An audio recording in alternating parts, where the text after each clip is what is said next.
Welcome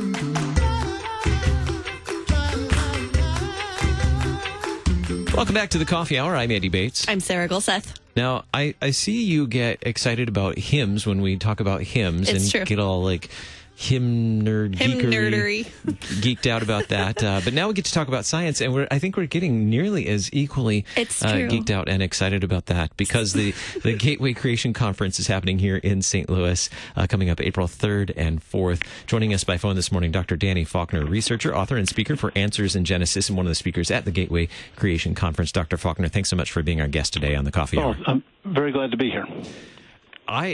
This is a privilege for us. We get to talk with an astronomer this morning. I'm so excited. It's pretty cool. So what you're presenting on, I think, 3 different presentations of the Gateway Creation Conference. Is that right? Yes. So we're talking about design and astronomical. What can we learn about design from the astronomical realm? This is a fun question to start your morning, isn't it? Question.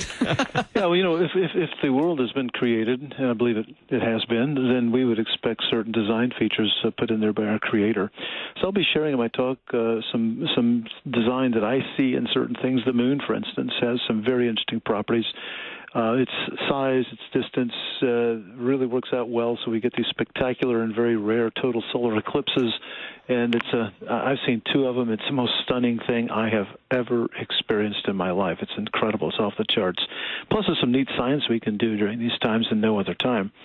Also, the size and the unique orbit of the moon around the Earth. It has an orbit that no other natural satellite of the solar system has. We have a couple hundred little moons, if you will, orbiting other planets. None of them have the kind of orbit that our moon has, and they come together to stabilize the Earth's rotation axis. So, this is some of the stuff we'll be talking about with the design of the moon. It's pretty incredible stuff, I think. So we get to talk about, or you get to talk about, we get to listen about the moon and the stars, and also time, light travel and time. This one, my brain I couldn't grasp it, so I just had to sum it up. What will you be talking about in that session? Well, I'll be answering this age-old problem, one that I've puzzled over for decades, and we still talk about quite a bit. We believe from biblical information that the world is only thousands of years old, not billions of years old. Mm-hmm. Yet we see very distant objects. We see, for instance, on an autumn night, clear sky, I can make out the Andromeda Galaxy with my naked eye, and it's an object that's 2.5 million light years away from us. And that's just with my naked eye. With telescopes, we can see things much, much farther away than that. So if light does travel at the speed of light, as it were, we can measure that, about 186,282 miles per second. How can all that light get here in just thousands of years? Wouldn't it require millions of years? And so I attempt to answer that question. We have several solutions that creation scientists have offered for this light travel time problem. And, of course, I have my own that I want to tell people about. But I need to kind of build that up and share some information getting into it. For instance, Adam had a light travel time problem. He was made on day 6, but the stars were made on day 4. We kind of concentrate on our little problem today, worrying about how can we get light from the most distant parts of the universe. But Adam would have had difficulty seeing things from the closest things in the universe. We don't think about that too much, do we? So if we can solve his problem, then we can probably solve our problem too. So I'll be spending better part of an hour fleshing that in and talking about it in much, much more detail. My brain hurts. Oh man, I just want to listen to you talk about this more. Well, this may be a silly question. Will you be explaining the background of all of these things in a level? Oh yeah. I mean, we only have a few minutes here on the air to talk about 3 different subjects, and I'll have a better part of an hour to discuss each one of those. I'll have PowerPoint, so I'll have pretty pictures and such, and plus Q&A. So we will be able to do a lot more at this conference than we're able to do in a short interview here on the radio. Of course, and we don't have pictures, sadly, because radio. No, this is not television. So. So true. So the third session is creation and cosmology. What is cosmology? Okay, cosmology is the study of the structure of the universe. It comes from 2 Greek words, cosmos meaning world, that's the big picture, and logos literally meaning the word, but we've kind of generalized that to study of. And it has many different connotations. For instance, the idea that the Earth rotates on its axis and orbits the sun, we call that the heliocentric theory. That's a cosmology. If you want to believe that everything else goes around us, it's the geocentric theory. That's a cosmology too. But today we generally think of cosmology being the huge picture, how the entire universe kind of fits together. I mentioned other galaxies a few moments ago, and we do see other galaxies, billions of them, in fact, each containing hundreds of billions of stars, and they're arranged out there in space. So people want to know, well, what is that structure? How is it put together? And that's generally how that's referred to today. Now, the Bible doesn't tell us a lot about cosmology. It's pretty straightforward. It says God made everything in 6 days. He made the earth early on, and then he made the stars on day 4. And beyond that, we don't get a lot of detail. So it's the job of people like me to try to flesh that in for people. And I'm very bullish on the approach that we can really search out and consider very many different types of cosmologies as long as they are grounded in Scripture. We come back and say, well, does this contradict Scripture? If it does not, since the Bible is so open-ended on cosmology, then I think we're free to explore different possibilities, always coming back to that to the touchstone of Scripture.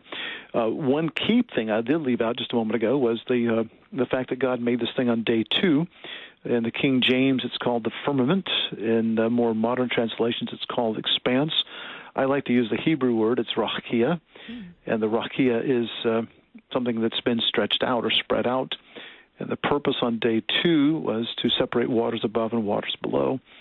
And then he places the stars, the lights, the firmament, the lights of the heavens, the sun, the moon, the stars, in this thing on day 4. So in my presentation, it will be longer than our brief time here.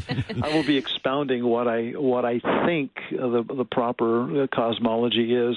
I've had my own mind changed about this over the past 5 or 6 years. I went for decades thinking one thing, and then I had a reevaluation a few years ago, and it kind of changed my thinking completely, rocked my world. So I've got some rather bold and radical things to share with people that I didn't believe 5 or 10 years ago. So there is a way to change these things. So, and my way also, we sometimes confuse what properly is cosmogony for cosmology. Cosmogony is the history and origin of the world, and the Bible does spend a good deal of time about that, actually. We know more about the cosmogony than the cosmology. I just shared that with you, that God made the expanse on day 2, and he made the heavenly bodies on day 4. That's a cosmogony coming through there. And the standard cosmogony today, oftentimes called cosmology, is the Big Bang. And I will critique that a little bit in my talk, but I really want to go positively about what I want to talk about. On my list of learn new words for the week. Right. Check. All right. So you mentioned we have about 5 minutes left here. 4 minutes, really. You mentioned earlier that there are various cosmologies. There are various types of cosmology, and some maybe being more worldly. What are some common things that we might, what's common in a worldly cosmology versus a more biblical worldview or a biblical cosmology? Well, in the case of, again, the cosmogony, unfortunately, gets kind of blurred with the cosmology. Most astronomers and cosmologists today think the universe is infinite, or if it's not, then it's probably closed back on itself with no edge to it. And I've come to the conclusion, based on how I understand Scripture, that the universe probably does have an edge to it, a boundary to it, as it were. That's anathema to most astronomers, including myself for many years. And I think that we're probably somewhere near the center of the universe. Don't have to be exactly the center, but somewhere close. And that, too, is anathema. Astronomers and cosmologists generally think that if the universe has a center, we're nowhere near it. It would be very strange for them to realize one day, hey, we really are close to the center of everything. That would be a philosophical and theological revolution, it would seem. Those are two huge differences that I can see right now. I'm just thinking about the edge of the universe right now. It blows my mind a little bit. Don't think about it too hard. It will hurt your head. I'm already there. I can't get my head wrapped around it either. It's really, really tough stuff. And it took me 30, 40 years to get to this point. I didn't go to it easily. I didn't get to it easily. It sounds like a good name for a podcast. The edge of the universe. Let's do it. Science and theology. It's a spin-off from the Coffee Hour with Dr. Danny Faulkner and the Coffee Hour. That would be really fun. What are you looking? Douglas Adams in his Hitchhiker's Guide to the Galaxy kind of used that for the second book in this trilogy, the restaurant at the end of the universe. There we go. Dr. Faulkner, what are you looking forward to most at the Gateway Creation Conference? Oh boy, I know people there. I've spoken in the area before, and I'm looking forward to renewing those friendships. I hope we have a great turnout. I really like the interaction with people and the Q&A, because as you said before, you don't get to meet an astronomer every day, and so I understand that, and I have, some answers to some questions, not many of them, but some questions people have. So I just love that interaction with people. It's coming up, the Gateway Creation Conference coming up April 3rd and 4th here in St. Louis. It'll be held at the Rock Church of St. Louis at their Ballwin campus. That's on Manchester Road, Ballwin, Missouri. And admission is $20 for adults, $10 for kids.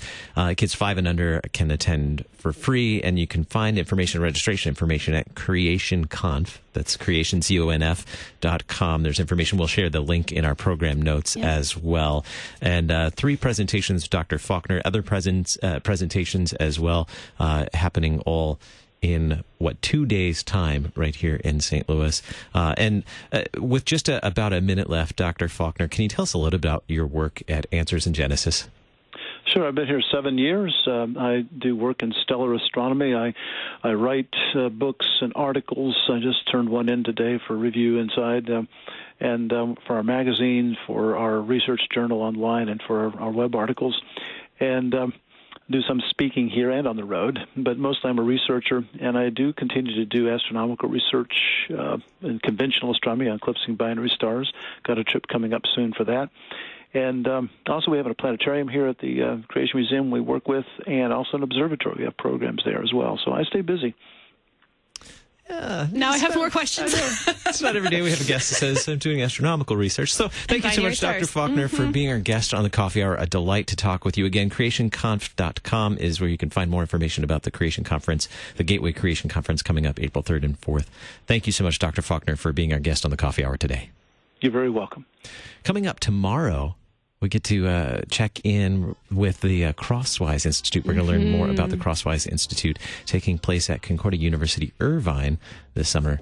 It's another thing I want to go to. Yeah, it's another one of those things that really challenges your brain, but you're not eligible because it's for high school students. So high school students, listen up. That's right. We talked with Dr. Joel Esch about that.